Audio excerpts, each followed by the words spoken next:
I'm Rick McGuire. I'm the executive editor of CardioSource World News, and I'm with Chris O'Connor.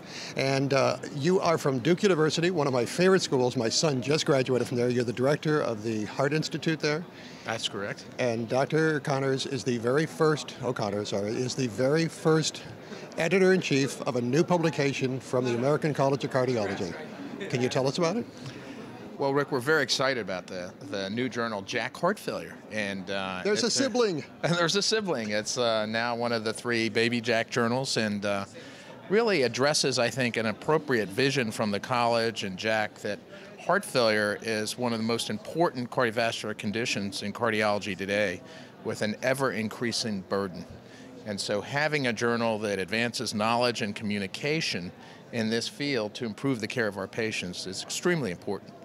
So when are you going to be coming up and taking papers, and what are you looking for, and when does it come out? Well, Rick, we're going to start taking papers July 1, and we hope to have the first journal January 1, 2013. We're looking for the best papers, the highest quality papers in the area of human heart failure, clinical research, registries, clinical trials, those types of papers that meet really high standards.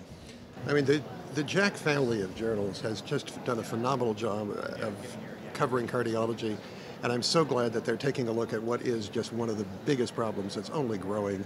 Oh, it's day in, day out. Exactly right, Rick. I mean, I think if you look at the pressure on the health system from heart failure, the number one reason for admission to hospitals in patients over the age of 65, very high morbidity and mortality. It is imperative that we continue to do research, advance knowledge, and communication, getting the word out to the practicing doctors on how to better care for these patients. And that's going to be one of the important missions of this journal. And what about the fact that there are so many comorbidities? When you've got heart failure, there's a real good chance you've got a variety of other things. Will that be a part of the journal too, the fact that you're going to be covering heart failure as a center, but it comes off it like a spokes that come off of it and going in every direction?